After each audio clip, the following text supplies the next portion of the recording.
بزرگانی از مراجع تقلید، از بزرگانی که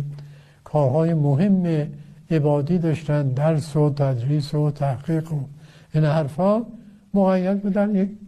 زیارت عاشورا را ترک نکنن، به خاطر اینکه هم مطمئن بودن به اخباری که در این زمینه رسیده و هم تجربیاتی که خودشون داشتن و آثاری که ازش دیده بودن، اینا